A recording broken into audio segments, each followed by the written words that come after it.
दोस्तों आप सबका स्वागत है मेरे इस यूट्यूब वीडियो में।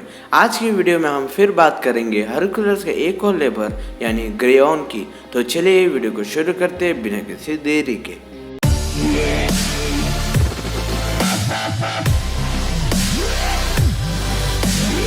अपने 10वें श्रम को पूरा करने के लिए हरकुलस को दुनिया के अंत की यात्रा करनी पड़ी। यूरेथियस ने नायक और राक्षस गैरॉन के मेवशियों को लाने का आदेश दिया। गैरॉन क्राइजर और किलरॉ का पुत्र था। पर्शियस के सिर कटे जाने के बाद क्रिजियोर गॉर्गोन मेडुसा के शरीर से उछला था और किलरॉ दो टाइटन्स ओशनस और थेथिस की बेटी थी। इस तरह के विशेष वंश के साथ यह कोई आश्चर्य की बात नहीं है कि गैरॉन स्वयं काफी अनोखा है। ऐसा लगता है कि गैरॉन के 3 सिर थे और पैरों के 3 सेट कमर से जुड़े हुए थे। गैरॉन एरिथ्रिया नामक एक द्वीप पर रहता था जो यूरोप और लीबिया की सीमा के पास था। इस द्वीप पर गैरॉन ने लाल मवेशियों की एक झुंड को सेरबेरस के भाई ऑर्थस के एक 2 सिर वाले शिकारी कुत्तों और चरवाहे यूरेशियन द्वारा संरक्षित रखा। हरकुलस एरिथ्रिया के लिए रवाना हुआ। रास्ते में कई जंगली जानवरों का सामना करना पड़ा और तुरंत उन्हें मार भी डाला और वो उस स्थान पर आया जहां लीबिया यूरोप से मिला था। यहाँ अपोलोडोरस हमें बताते हैं हरकुलस ने अपनी व्यायाम यात्रा को मनाने के लिए 2 विशाल पहाड़ों का निर्माण किया, एक यूरोप में और एक लीबिया में। अन्य खातों का कहना है कि हरकुलस ने एक पर्वत को 2 में विभाजित किया। किसी भी तरह इन पहाड़ों को हरकुलस के द्वार या स्तंभ के रूप में जाना जाता है।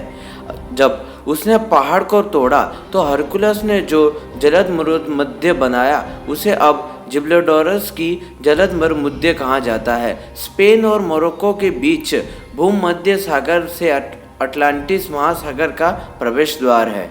एक प्याले में नौकायान करते हुए जिसे सूर्य ने दिशा दिखाई, हरकुलस इरिथिया द्वीप पर पहुंच गया। उसके आने के कुछ समय बाद 2 सिर वाले कुत्ते ऑर्थरस ने हरकुलस पर हमला किया, इसलिए हरकुलस ने उसे अपने क्लब से पीटा। यूरिशन का पालन किया। उसी परिणाम के साथ क्षेत्र के एक अन्य चरवाहे ने गैरॉन को इन घटनाओं की सूचना दी। जैसे ही हरकुलस मवेशियों के साथ भाग रहा था, गैरॉन ने उस पर हमला किया। हरकुलस ने उससे लड़ाई की और उसे अपने बाणों से मार गिराया। हरकुलस ने झुंड को ग्रीस वापस लाने की समस्या की तुलना में मवेशियों की चोरी करना इतना मुश्किल काम नहीं था। लिगुरिया में समुद्र के देवता पोसाइडन की 2 पुत्रों ने मवेशियों को चुराने की कोशिश की, इसलिए उसने उन्हें मार डाला। रेगियम में एक बैल ढीला हो गया और समुद्र में कूद गया। बैल तैरकर सिसिली चला गया और फिर पड़ोसी देश में चला गया। बैल के लिए मूल शब्द इटालास था और इसलिए देश का नाम बैल के नाम पर रखा गया और इसे इटली कहा जाने लगा। बच गए बैल को पोसाइडन के पुत्र में से एक इरिकस नामक शासक ने पाया और इरिक ने इस बैल को अपने झुंड में डाल दिया। इस बीच हरकुलस भागे हुए जानवर की तलाश कर रहा था। उसने अस्थायी रूप से शेषक झुंड को हेपस्टस देवता को सौंप दिया और बैल के पीछे चला गया। उसने इस इरिकस के झुंड में पाया, लेकिन राजा इसे तभी लौटाएगा जब नायक उसे कुश्ती प्रतियोगिता में हरा सके।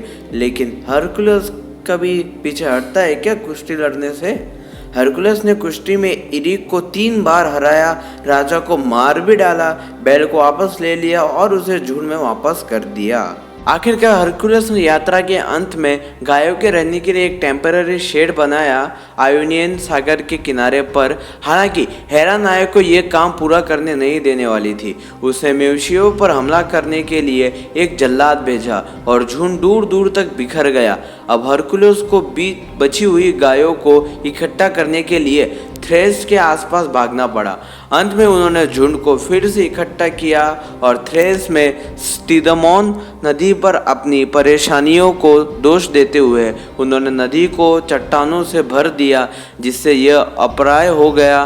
फिर वह ग्रेयॉन के मवेशियों को यूरेथियस के पास ले आया, जिन्होंने हेरा के लिए झुंड की बलि दी थी।